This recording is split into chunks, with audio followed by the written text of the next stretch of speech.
suis très, très, très contente merci de cette invitation. Je suis très, très heureuse de pouvoir parler de ça parce que c'est, en fait, vous allez voir, enfin, si vous êtes là, c'est que vous connaissez déjà, ce qui est un petit peu dommage d'ailleurs, parce que finalement, ceux qui ne connaissent rien du tout, ils devraient être là à vos côtés. Mais c'est comme ça. Puis il y en a peut-être d'autres qui vont venir. Je suis ravie de parler de ça. Pourquoi? Parce que, évidemment, alors ravie, c'est un terme d'ailleurs peut-être pas tout à fait adéquat, mais bon, vous le verrez aussi. Pourquoi je suis quand même assez contente, il faut le dire, c'est que c'est un thème, hein, comme l'a dit Romain, c'est un thème qui est, ou une catégorie, ou un problème, ou un sujet, enfin bref, qui est vraiment le parent pauvre, en fait, hein, de la question du numérique. D'où d'ailleurs le titre de cette intervention, Loin des yeux, loin du cœur, parce qu'effectivement, tout se passe ailleurs, donc c'est extrêmement facile d'oublier. Et puis par survie pour nous-mêmes, on oublie, on a besoin d'oublier tout ce qui est anxiogène en permanence, sinon on aura un petit peu du mal à respirer. Mais comme c'est loin, c'est beaucoup plus facile, c'est tout. Alors il ne s'agit absolument pas de culpabiliser quiconque hein, dans cette intervention. L'idée, c'est de faire un petit tour, un petit peu inhabituel finalement, pour se rendre compte voilà, faire une sorte d'état des lieux, mais alors extrêmement rapide, puisqu'on n'a pas énormément de temps. Donc l'idée, c'est en fait de faire une sorte de petit voyage. Alors c'est un grand mot, on préférait faire quelque chose de beaucoup plus d'agrément, mais mine de rien, ça vaut quand même le détour. J'espère que vous ne regretterez pas votre venue. Donc on a l'habitude, comme vous le savez, alors d'ailleurs moi je suis très très contente aussi de parler à des gens comme vous, dont les spécialités sont diverses et variées, et vous êtes vraiment au cœur du sujet, donc forcément c'est très intéressant pour moi. Habituellement on parle de cycle de vie, vous connaissez par cœur cette affaire j'imagine. Moi je préfère, alors avec le temps, parce que j'ai mis du temps pour comprendre en fait qu'il valait mieux peut-être parler du cycle des vies. Parce que finalement, à travers ces trucs-là, extraction, fabrication, utilisation, fin de vie, etc., ok, très bien, il faut s'en occuper, il faut avoir ça en tête tout le temps, mais il faut aussi avoir surtout cette question-là. Donc derrière ça, il faut toujours imaginer ça. Alors là, comme ça, on ne voit pas tellement ce qu'il y a dedans, enfin, un petit peu quand même. On voit la partie extractive, donc là c'est un exemple d'une mine artisanale en RDC, en République démocratique du Congo. Vous avez aussi un exemple, alors là on dirait une espèce de cage à poules, d'ailleurs on reviendra à la question de l'animal. Une espèce de cage à poules, c'est effectivement une chaîne de montage d'une usine électronique du monde. Bien connue, on y reviendra. La troisième image, ça illustre les travailleurs du clic, finalement, pendant la période d'utilisation, l'étape d'utilisation. Et la dernière, c'est effectivement la fin de vie. Alors là, pour le coup, c'est pas la fin d'usage. Hein. C'est vraiment la fin de vie, là où vraiment, c'est le cimetière, en quelque sorte. Et on reviendra là-dessus aussi. Voilà. Donc l'idée, c'est vraiment d'imaginer à chaque fois, quand on a cette image en tête, de voir toujours derrière l'écran, behind the screen. Alors, je commence par des petites citations. Alors, vous verrez, il n'y a pas grand-chose à l'écran, si ce n'est des grandes photos et des citations. C'est tout. À part 2-3 petites bricoles à la fin. Donc, il n'y a pas de graphique, il n'y a pas de truc, il n'y a pas d'infographie, il n'y a pas de chiffres. Je crois que je ne vous donne aucun chiffre. Peut-être un ou deux. Mais l'idée, c'est vraiment d'essayer d'incarner un petit peu plus cette question-là. Parce que si je vous fais un état des lieux comme ça de loin, c'est trop froid. Ce qu'il faut, c'est vraiment s'imaginer les gens, en fait. C'est question de gens, de peuples, notamment de peuples autochtones en l'occurrence. Là, par exemple, si on évoque la question du lithium sur cette citation, bon, c'est une citation d'une personne qui fait partie d'un petit syndicat et qui essaie de défendre son peuple hein, dans le triangle du lithium.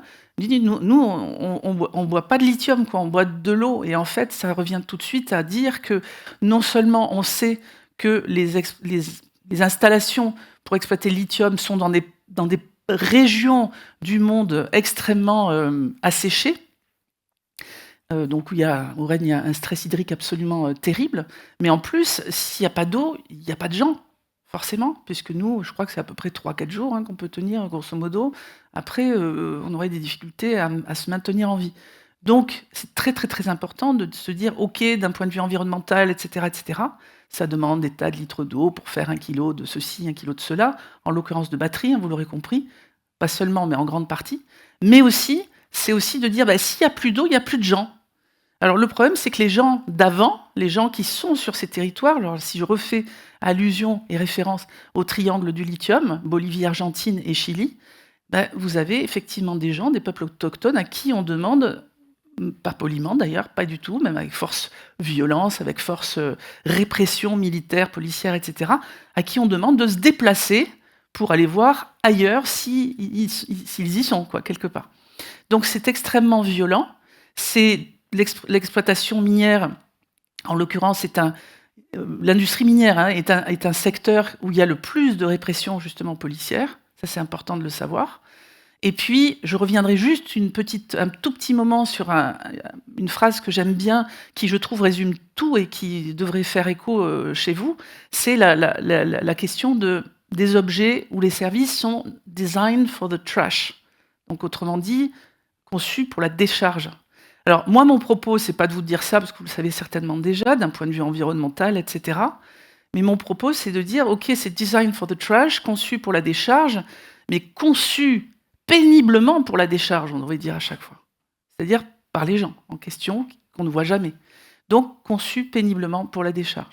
Autrement dit, des millénaires pour que des minerais soient disponibles sur la croûte terrestre, une petite seconde d'usage, et puis on jette. Donc si on fait une timeline, c'est terrible. Hein, des millions d'années, enfin des milliers d'années, petite seconde et hop, on jette. Bon, ça, on sait, on connaît le tsunami que représente la fin de vie. Tsunami de déchets.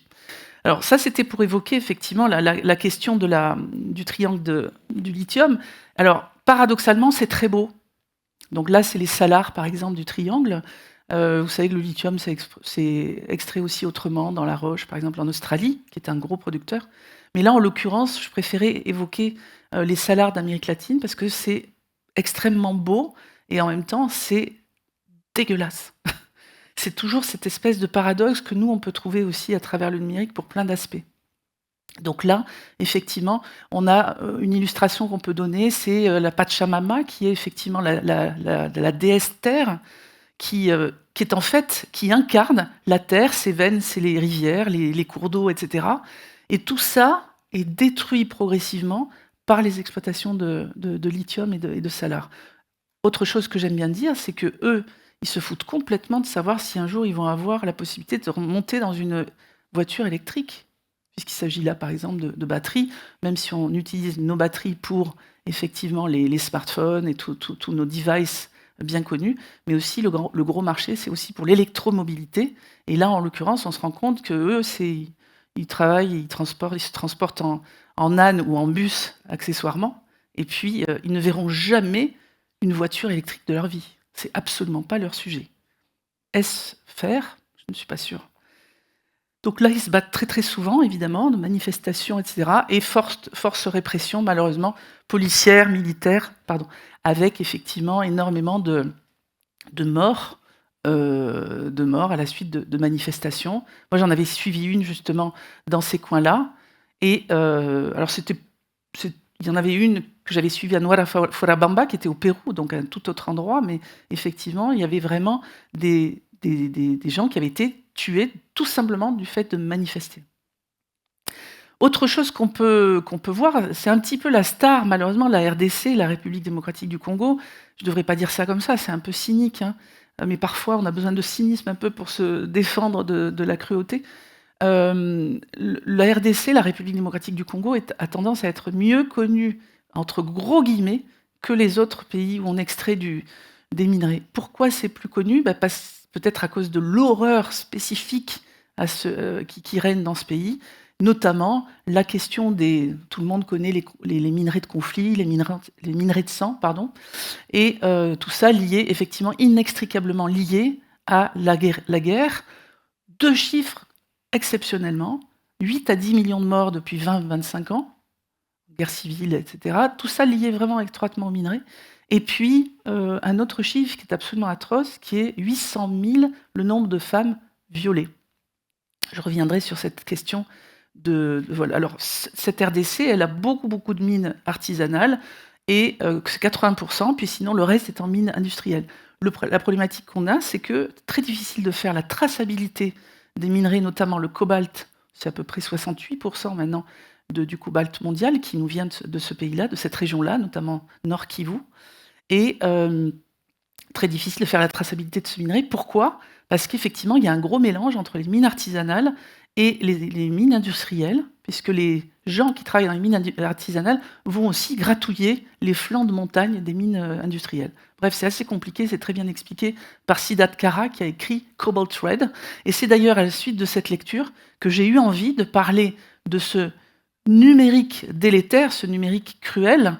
J'ai eu envie de parler de Red IT pour faire contraste avec la notion de Green IT, ça vous l'aurez compris. Voilà, donc moi je parle maintenant de Red IT et donc le minerai qui fait mal, finalement. On peut dire ça un peu comme ça en résumé. Alors là, vous avez juste, ça me plaît toujours de montrer ça parce que c'est une salle de repos. C'est intéressant parce qu'on a tous des salles de repos dans nos boîtes, enfin des trucs un peu zen, etc. Ça, c'est une salle de repos dans une mine. Donc c'est un certain étage, certaine profondeur. Et ces jeunes gens que vous voyez, qui ont, bon, il y en a à moitié un peu qui sont gone un peu, ils boivent de la bière, ils vont se détendre parce qu'ils travaillent sur, très souvent, ils vont au-delà de 18 heures par jour. On les appelle les hiboux parce qu'ils voient très très peu le jour. Et donc, ils prennent quelques repos avec de la bière, ils fument des clopes, et puis ils vont effectivement avoir des prostituées aussi. Voilà. Donc, grosso modo, c'est aussi intéressant de voir qu'il y a une vie complètement. C'est comme s'il y avait des petites villes à l'intérieur, c'est assez impressionnant. Et c'est très très bien décrit, si vous aimez la lecture, très bien décrit dans un bouquin qui s'appelle Minerai de sang de Christophe Boltanski. Et accessoirement, c'est très très bien décrit aussi, et de manière plus ample encore, peut-être moins poétique, mais beaucoup plus fouillée sur la question toujours de la RDC, par Fabien Lebrun, qui est sorti un bouquin le 4 octobre dernier sur cette question-là. Être violé, c'est mourir tout en respirant. C'est terrible cette phrase. Donc c'est les fameuses femmes, hommes, enfants d'ailleurs, c'est tout genre confondu évidemment, qui sont victimes. Alors 800 000 sur quelques années comme ça. Juste une toute petite phrase sur le viol, c'est important de le dire. C'est pas, j'ai envie de dire, c'est pas du viol non one shot. C'est horrible, c'est d'une grande vulgarité ce que je viens de dire. Mais je le fais exprès pour dire qu'en fait, les viols parfois peuvent durer 30 jours, pas longtemps, et la femme ou la personne qui est violée, puisque je vous dis, ça peut être des hommes, des enfants, des tout petits, des bébés, etc., peuvent attacher à un arbre, ça dure 30 jours, on leur donne accessoire un petit peu d'eau, un petit peu de trucs pour se maintenir en vie, et vous avez une trentaine de personnes qui viennent se servir. Donc c'est... voilà. Donc si vous avez envie d'en savoir plus, c'est important peut-être de encore plus incarner la question.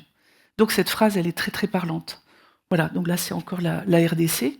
Alors ce qui est important pour terminer sur cette partie extractive, c'est qu'il n'y a pas que la RDC dont il faut parler, mais c'est vrai que très souvent on a envie d'en parler parce que ça multiplie tous les handicaps, ça parle de tous les sujets en même temps, et c'est extrêmement symbolique de cette violence terrible qu'on peut observer dans ces coins-là, pour pouvoir extraire des minerais dont on va avoir besoin dans nos différents composants, etc. etc. Donc c'est important de l'avoir en tête.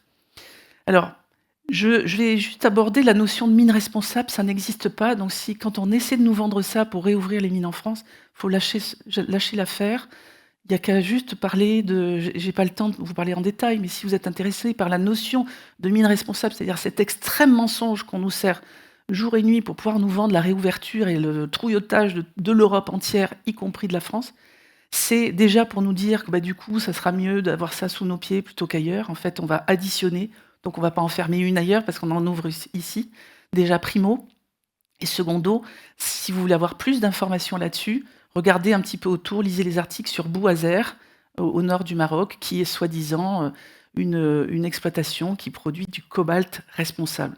Ça, c'est totalement, non seulement obscène de le dire comme ça, mais c'est indigent au plus haut point, parce que ça veut dire qu'on n'a strictement rien compris. Donc je vous invite à regarder si vous êtes intéressé par ça.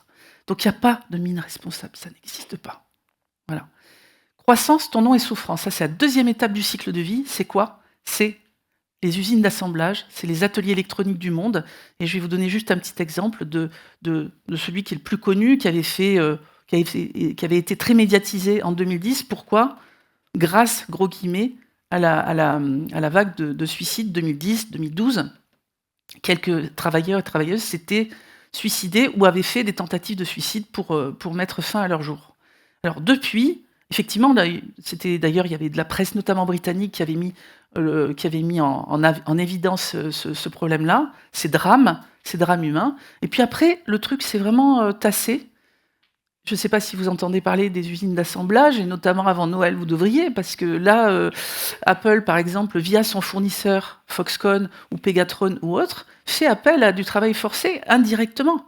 C'est-à-dire des faux internes, enfin des faux stagiaires qu'on va chercher dans les universités, à qui on pique les papiers d'identité pour aller finalement renforcer les chaînes de montage qui sont un peu à la peine avant Noël pour que effectivement tout ça soit vendu, ou avant le Black Friday par exemple, et puis le travail forcé via les Ouïghours, etc. Donc le travail forcé, c'est déjà une chose, hein. Il y a plein d'autres problèmes, et donc croissance, tendance et souffrance, c'est une magnifique phrase qui a été prononcée et affichée en grand, histoire d'être content, dans le cadre sur le site de Shenzhen, de Foxconn en Chine. Donc c'est assez incroyable parce que cette philosophie-là, elle est redoutable, elle est redoutable. Donc c'est ça, hein. En gros, c'est une. Donc on a l'impression effectivement que c'est des poules qui pondent quoi, de loin. Enfin, on a l'impression qu'elles sont dans leur truc, etc. Et terrible de dire ça comme ça.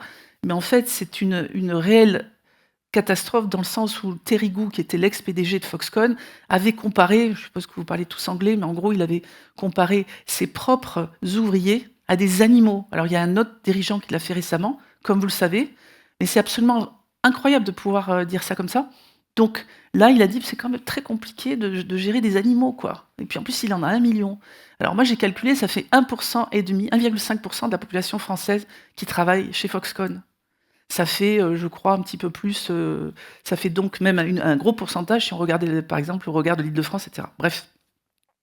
Donc ça lui donne mal à la tête, c'est lui. Celui-là, il faut le bannir, ce monsieur.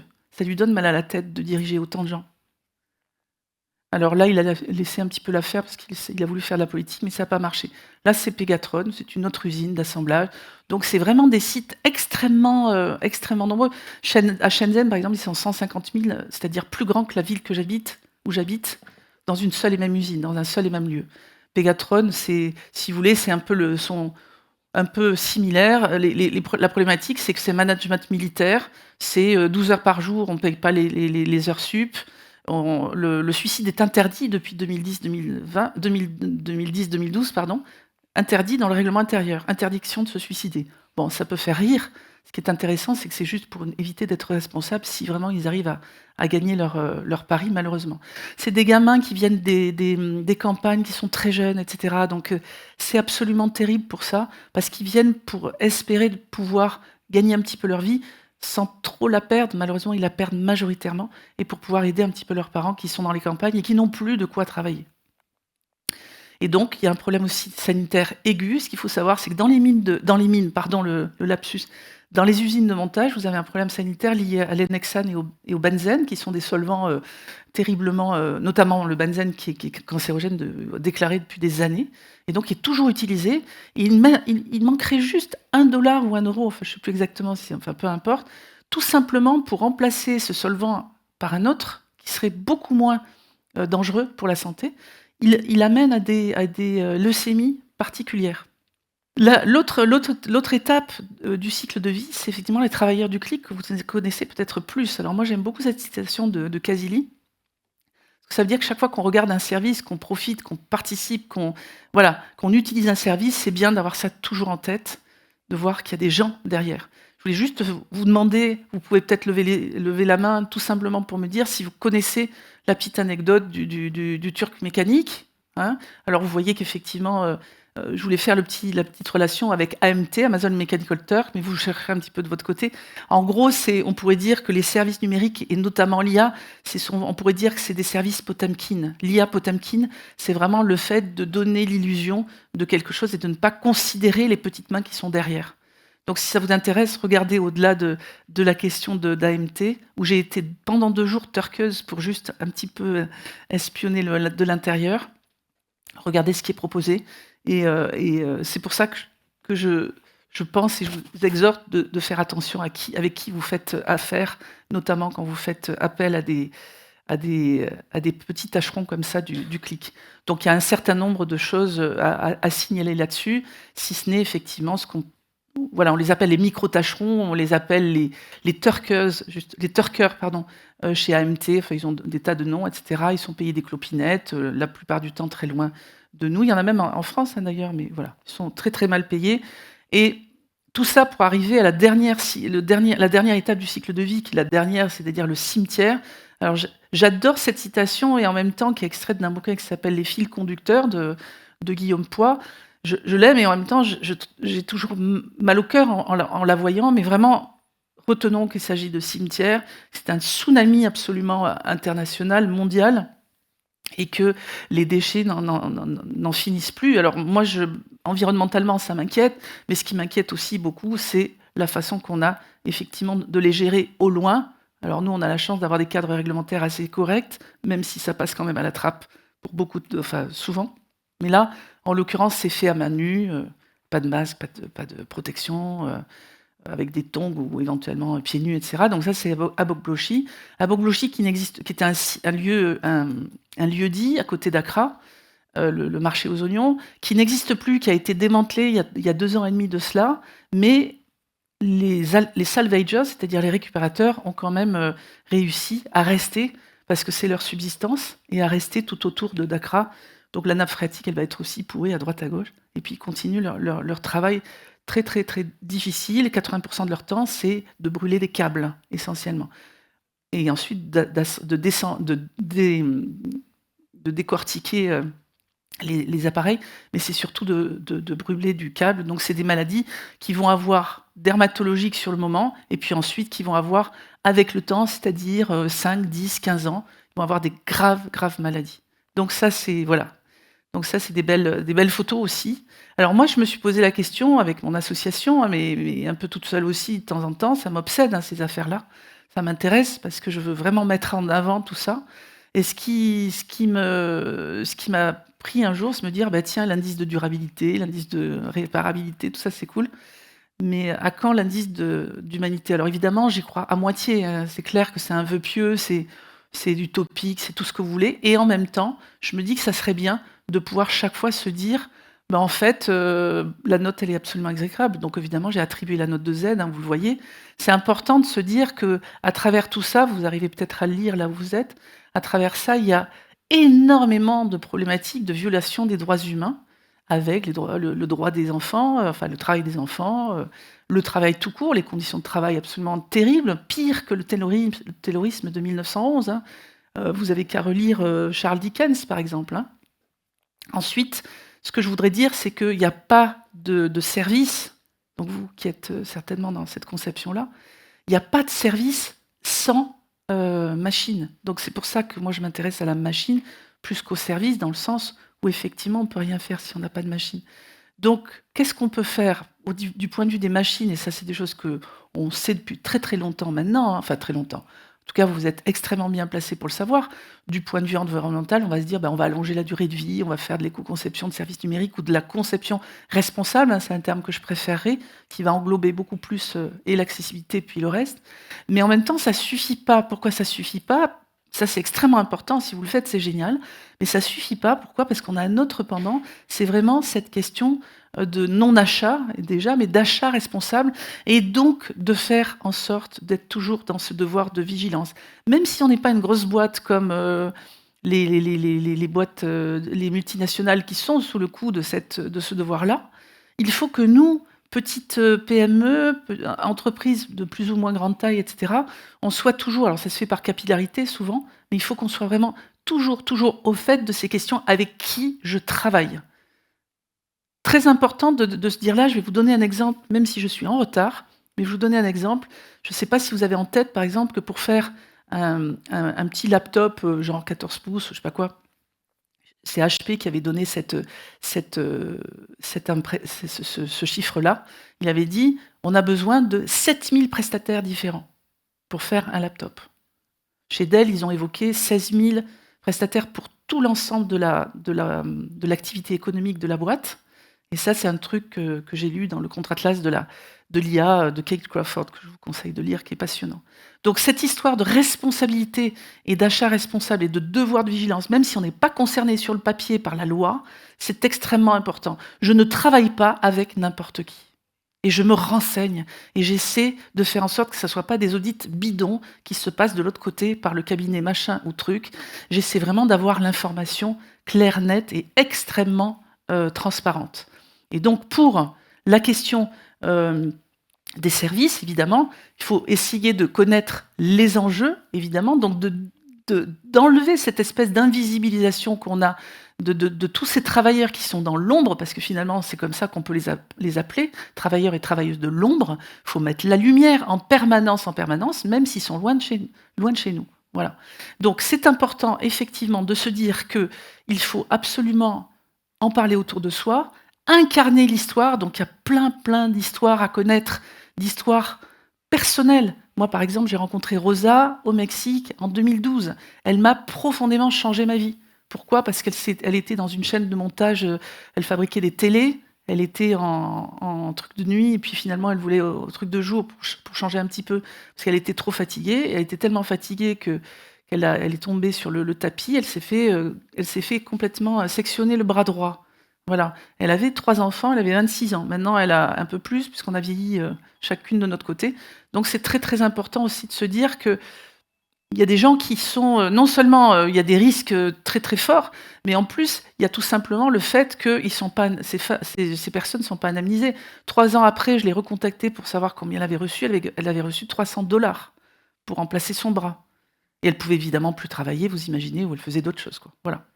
Ce qui est très important, et j'en finirai là-dessus, rassurez-vous, c'est cette notion d'éthique. Alors pas, d'éthique philosophiquement, hein, bien sûr, mais d'application évidemment aussi. Vous êtes complètement dans ce sujet-là, mais c'est surtout cette idée que encore une fois, là je me répète, hein, je ne travaille jamais avec quelqu'un qui n'est pas fréquentable. C'est ça que ça veut dire. Ça veut dire que finalement, je vais m'engager comme ça. Alors je l'écris, soi-disant à la main, hein, en disant voilà, c'est ma profession de foi, c'est mon engagement. C'est-à-dire, si je fais appel à une boîte, à un prestataire de services à travers une plateforme TMC ou je ne sais, AMT, pardon, ou autre plateforme Quick Workers ou Micro Workers, etc., je veux savoir très précisément, je veux les preuves par A plus B divisé par Z, que je ne travaille pas en exploitant des gens, très important, et que effectivement j'ai fait tout en sorte de savoir que le respect est identique à celui que j'ai la chance de pouvoir observer dans mon propre pays. Donc c'est pas une question de culpabilisation ou quoi que ce soit, tout simplement, et je suis sûre que vous êtes au fait de ces questions, mais ce qui est important, et j'en finirai là, c'est vraiment d'arrêter cette histoire aussi délétère. C'est pas une histoire marrante, quoi. D'ailleurs, on n'a pas beaucoup ri, vous avez remarqué, hein. Donc je suis désolée de ça, mais c'est extrêmement important d'être attentif à l'autre, y compris s'il est loin, voilà, y compris si je le connais pas. Et le numérique, c'est ça. Le numérique, c'est ça. Donc c'est quelque chose qui est super, parce qu'évidemment, moi, en tant qu'usager, je suis ravie de pouvoir avoir du matériel. Et en même temps, j'ai toujours l'impression d'avoir un peu du sang dans les mains. Et ça me convient pas. Je ne l'assume pas. Ça me convient vraiment pas du tout, quoi. Voilà. Donc si on pouvait arrêter le fameux design for the trash et conçu péniblement pour la décharge, on ferait du bon boulot, quoi. Donc à vous de jouer, parce que c'est votre job en partie, quoi. Voilà. J'en ai fini pour mon petit blabla. Merci.